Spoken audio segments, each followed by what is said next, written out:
ہماری خواہش یہ تھی کہ استاد محترم پروفیسر محمد یاسین ظفر صاحب حفظہ اللہ ورعا ان کی گفتگو آخر میں سنیں، لیکن ان کی کوئی مصروفیت ہے، اس لیے میں بلا تاخیر انتہائی ادب کے ساتھ ان کی خدمت عالیہ میں گزارش کر رہا ہوں کہ وہ تشریف لائیں اور اپنے ارشادات عالیہ سے ہمیں نوازیں۔ ممتاز ماہر تعلیم محترم پروفیسر محمد یاسین ظفر صاحب۔ السلام علیکم ورحمۃ اللہ وبرکاتہ۔ بسم اللہ الرحمن الرحیم،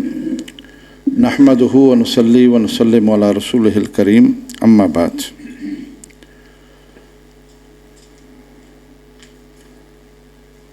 فضیلت مآب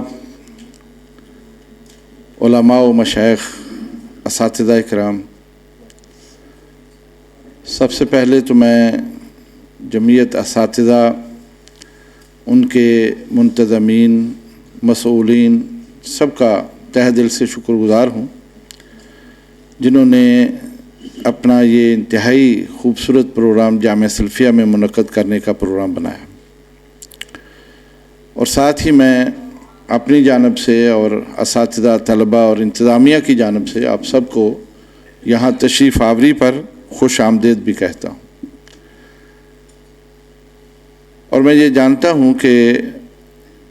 یہ جمعیت اساتذہ بہت ہی باوقار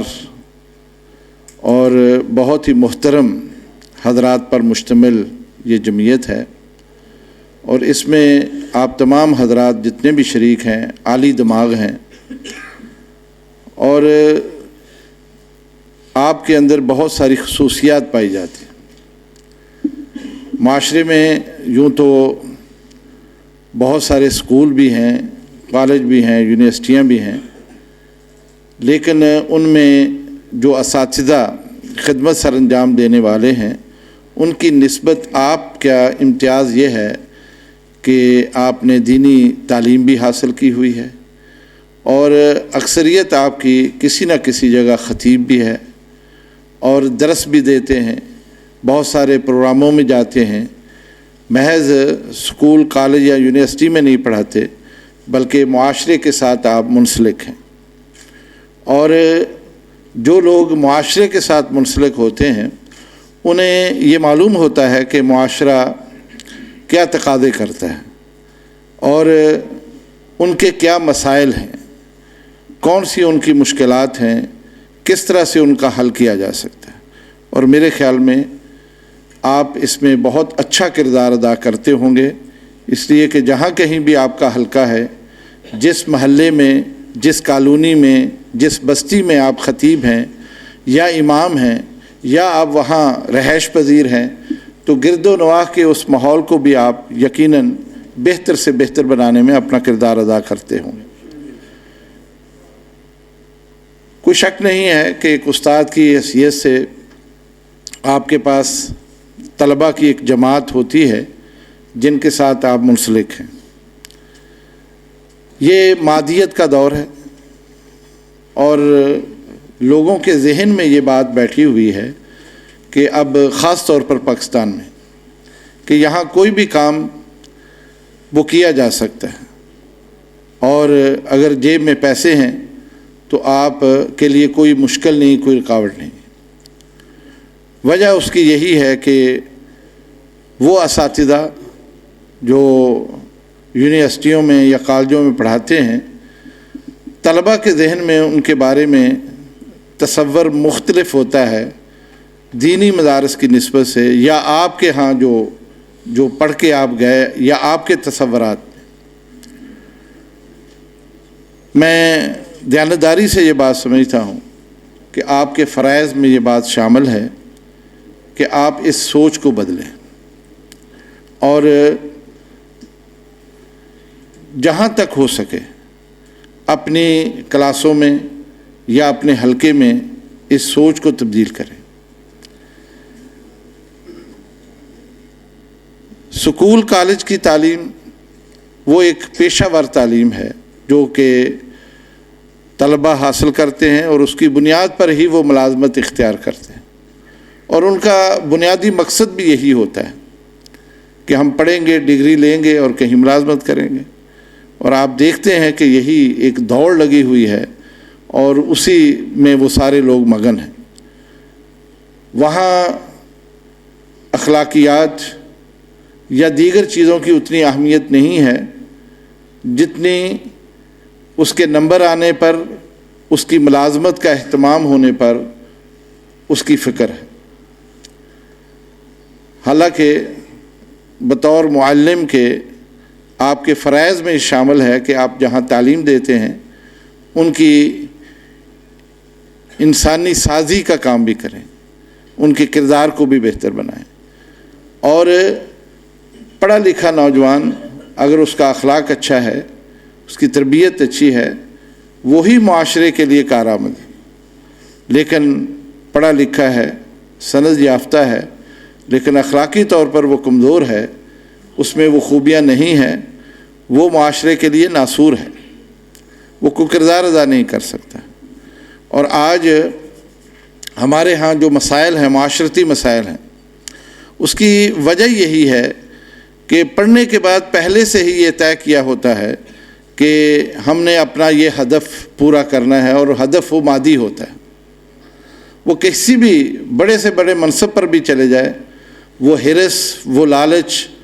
وہ ختم نہیں ہوتا، اور وہ کوئی نہ کوئی ایسا راستہ ضرور اختیار کرتا ہے جس کے ذریعے سے وہ عوام کو یا اس سے متعلقہ لوگوں کو ان سے وہ مادیت کا ہی تقاضا کرتا ہے۔ میں ایک عرصے سے یہاں امن کمیٹی میں بھی ہوں، تو بہت دفعہ سرکاری افسران کے ساتھ بیٹھنے کا اتفاق ہوا، اور ایسے بھی یہاں لوگ میں نے دیکھے بالکل صراحتاً ان کی سوچ اور ان کا لب و لہجہ وہ ایسا ہی ہوتا ہے، اور کچھ اس میں ایسے بھی آ جاتے ہیں جو واقعتاً کسی اچھے گھرانے سے ہیں اور جن کی صحیح تربیت ہوئی ہوتی ہے، وہ اپنے اس منصب کو لوگوں کی خدمت کے لیے ہی وقف کرتے ہیں۔ لیکن زیادہ لوگ وہی ہیں جو اپنے اس منصب کو صرف اس لیے استعمال کرتے ہیں کہ لوگوں سے کیسے مال نکالا جا سکے، چونکہ ان کی اساس اور بنیاد ایسی بنی ہے، اور جہاں سے وہ پڑھ کے آئے ہیں ان کے ذہن سازی ایسی ہو چکی ہے، وہ تبدیل نہیں ہو سکتی۔ تو اس میں بہت بڑا بنیادی کردار استاد کا ہی ہے، جو ان چیزوں کو وہاں اجاگر کرے اور اپنے شاگردوں کے اندر احساس پیدا کرے۔ اگرچہ آپ کی اکثریت دینیات کے، اسلامیات کے یا عربی کے اساتذہ ہیں، لیکن کوئی وجہ نہیں ہے کہ وہی طلبہ جو سائنس بھی پڑھتے ہیں یا دیگر علوم پڑھتے ہیں وہ بھی آپ ہی کے سامنے بیٹھتے ہیں۔ تو اگر یہ احساس پیدا کر لیا جائے اور ان کو اس بات پر راضی کر لیا جائے اور ان کی ذہن سازی کر دی جائے کہ سب کچھ پیسہ نہیں ہے، انسان کے اخلاقیات بھی ہیں جس کے ذریعے سے وہ معاشرے میں ایک اچھا ماحول پیدا کر سکتا ہے، لوگوں کی خدمت کر کے اللہ کو راضی کر سکتا ہے، اور یہ دنیا جو جس کے کمانے کے لیے اس نے یہ ساری محنت کی ہے وہ بھی میسر آ جائے گی، لیکن اس کے ساتھ ساتھ اس کی آخرت بھی بن جائے گی۔ اس کے ساتھ میں یہ گزارش کرنا چاہوں گا کہ ایک استاد کی حیثیت سکول کالج تک نہیں ہوتی ہے، بلکہ اس کا دائرہ عمل جو ہے وہ معاشرہ بھی ہے۔ ہم نے دیکھا ہے اپنی زندگی میں کہ کسی بھی علاقے میں اگر کوئی استاد ہے، وہ سکول میں پڑھاتا ہو، کالج میں پڑھاتا ہو یا یونیورسٹی میں پڑھاتا ہو، ارد گرد کے لوگ اس کا بڑا احترام کرتے ہیں، اور یہ احترام صرف اس وجہ سے ہی ہوتا ہے کہ انہیں معلوم ہے کہ یہ استاد کی حیثیت رکھتا ہے، یہ پروفیسر کی حیثیت رکھتا ہے، لوگ اس کی بات پر کان دھرتے ہیں۔ میں نے اپنے حلقے میں دیکھا ہے، خاص طور پر جہاں میں جمعہ پڑھاتا ہوں، وہاں زرعی یونیورسٹی کے یا کچھ گورنمنٹ کالج کے اساتذہ رہائش پذیر ہیں، وہ جمعہ وہیں پڑھتے ہیں، لیکن جیسے ہی وہ آتے ہیں مسجد میں، اکثر لوگوں کو میں نے دیکھا ہے جگہ خالی کرتے ہوئے۔ تو یہاں سے یہ اندازہ ہو جاتا ہے کہ لوگوں کے دل میں ان اساتذہ کا احترام موجود ہے۔ اب اگر وہ احترام موجود ہے تو اس کا فائدہ یہ ضرور ہونا چاہیے کہ اپنی وہ سرگرمی، اپنے وہ جو تجربات ہیں اور اپنا جو علم ہے، اپنی جو اخلاقیات ہیں، اس کے اثرات اس محلے پر بھی، اس کالونی پر بھی اور گرد و پیش کے لوگوں کے اوپر بھی ہونے چاہیے۔ اور خاص طور پر آپ حضرات جو کہ ماشاءاللہ سے ہر طرح سے تیار ہوتے ہیں اور دین کی وافر معلومات آپ کے پاس ہوتی ہیں، بہترین مدرس ہوتے ہیں، بہترین خطیب ہیں، تو آپ پر تو یہ لازم آتا ہے کہ آپ اپنی سرگرمیوں کو صرف سکول، کالج، یونیورسٹیوں تک نہ رکھیں، بلکہ اس کا دائرہ کار جو ہے وہ بڑھائیں اور معاشرے کے اندر بھی اس کے اثرات نظر آنے چاہیے۔ آپ کے جس طرح سے ڈویژن کی سطح پر الحمدللہ یہ کوششیں ہوتی ہیں اور ہر سال ہمارے عزیز ڈاکٹر عبدالرزاق صاحب اور دیگر دوست جو مل کر یہ کوشش کرتے ہیں آپ کو ایک چھت کے نیچے جمع کر کے کچھ پند و نصیحت کرتے ہیں، کچھ آپ کی سنتے ہیں، کچھ آپ کو سناتے ہیں، اسی طرح آپ اپنے حلقے میں بھی یہ کام کر سکتے ہیں، وہاں کے اچھے لوگوں کو اپنے ساتھ ملا سکتے ہیں اور ایسے حلقے بنا کے لوگوں سے رابطے کر سکتے ہیں۔ تو میری یہ آپ سے یہ درخواست ہے کہ اگر آپ اس انداز سے اور اس اسلوب کے ساتھ کام کریں گے تو اس کے نتائج انشاءاللہ بہت اچھے آ سکتے ہیں، کیونکہ ہمارا بنیادی مقصد اس معاشرے کی اصلاح ہے۔ اس وقت آپ دیکھ رہے ہیں کہ گرد و پیش میں بگاڑنے کے کتنے ذرائع پیدا ہو چکے ہیں، یعنی اس معاشرے کو بگاڑنے کے جو ذرائع ہیں وہ اس قدر زیادہ ہیں اور ہمارے ہاتھ سے نکلے ہوئے ہیں، یعنی اس کی چابی یا اس کا جو سارا طریقہ کار ہے وہ اس وقت نوجوانوں کے ہاتھ میں ہے، وہ جو چاہے وہاں کرتے پھریں، لیکن ایسا بھی نہیں ہے کہ ہم ان کو ان کے حال پر چھوڑ دیں، بلکہ ہماری یہ ذمہ داری ہے کہ ہم آگے بڑھ کر ان کا ہاتھ روکیں اور ان کو ان کے اچھے اور برے سے آگاہ بھی کریں۔ یہ میری اور آپ کی ذمہ داری بنتی ہے۔ ایک استاد کی حیثیت ایک والد کی ہوتی ہے، ایک باغبان کی طرح کی ہوتی ہے جو اپنے باغ کو سنوارتا ہے اور والد کی طرح جو اپنی اولاد کو سنوارتا ہے۔ آپ بھی معاشرے کے لیے اسی طرح کا مقام رکھتے ہیں، تو یہ نہیں ہونا چاہیے کہ آپ کے سامنے کوئی تباہی کے پروگرام بنتے ہوں اور آپ خاموش تماشائی بن کے وہ دیکھتے رہیں۔ اس لیے اپنی اس ذمہ داری کو بڑے احسن طریقے سے آپ چلائیں۔ یہ فتنوں کا دور ہے، نئے نئے فتنے سر اٹھاتے ہیں، عجیب و غریب قسم کی صورتحال سامنے آتی ہے اور واردات کے نئے نئے طریقے سامنے آتے ہیں، بچوں کو گمراہ کرنے کے، بچوں کو راہ راست سے ہٹانے کے اور سب سے زیادہ دین سے بیدار کرنے کے۔ دین سے بیدار کرنے کے بہت سارے ایسے طریقے سامنے آ رہے ہیں، اور خاص طور پر جو کالجوں یونیورسٹیوں میں بچے پڑھتے ہیں، یہ ذہن میں رکھیں کہ جتنی بھی وہ تحریکیں جو دین سے بیدار کرتی ہیں ان کا ہدف ہمیشہ نوجوان ہوتے ہیں، وہ لڑکی ہو یا لڑکا ہو، طالب علم ہو یا طالبہ ہو، اس لیے کہ انہوں نے ان کی جو دعوت ہے وہ اپیل کرتی ہے جنس کو، جنسی بے راہ روی کو وہ اپیل کرتی ہے۔ آپ اس کا گہرائی کے ساتھ اگر مطالعہ کریں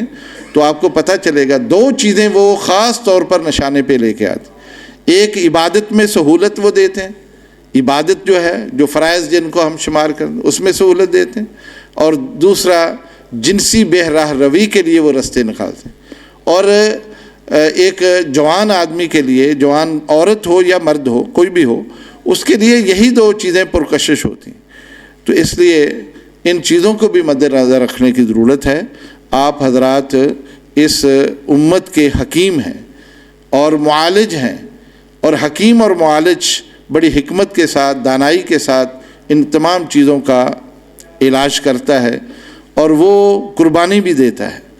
یہ موقع ہے کہ ہمیں قربانی دینی چاہیے، اپنے آرام کی قربانی دینی چاہیے، اور بہت ہی حوصلے کے ساتھ اور تحمل اور بردباری کے ساتھ یہ قربانی آپ کو دینی پڑے گی، تاکہ ہم اس معاشرے کو، اس میں ہی ہم نے رہنا ہے، آنے والی نسلوں نے بھی اسی معاشرے میں رہنا ہے۔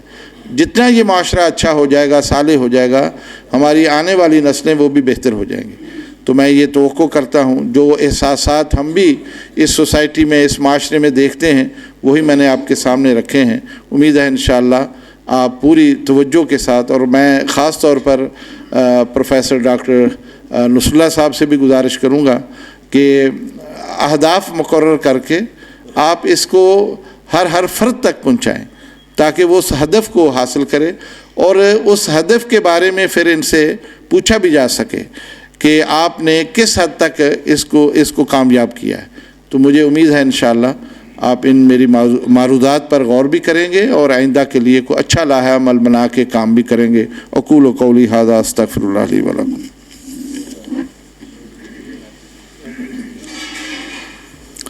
انتہائی قیمتی پند و نصائح فرما رہے تھے استاد محترم. اللہ تعالیٰ ان کے علم و عمر میں برکت عطا فرمائے اور ہم سب کو عمل کی توفیق عطا فرمائے.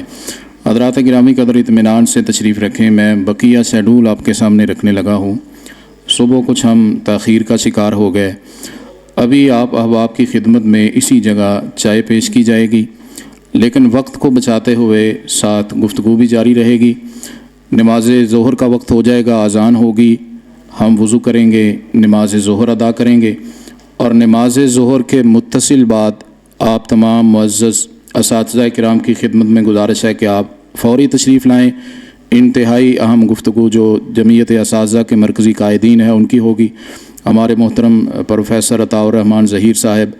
محترم پروفیسر عثمان ظہیر صاحب اور محترم صدر جمعیت اساتذہ پاکستان محترم پروفیسر امان اللہ بھٹی صاحب، ان کی گفتگو ظہر کے بعد ہوگی. اسی طرح ناظم ذیلی تنظیمات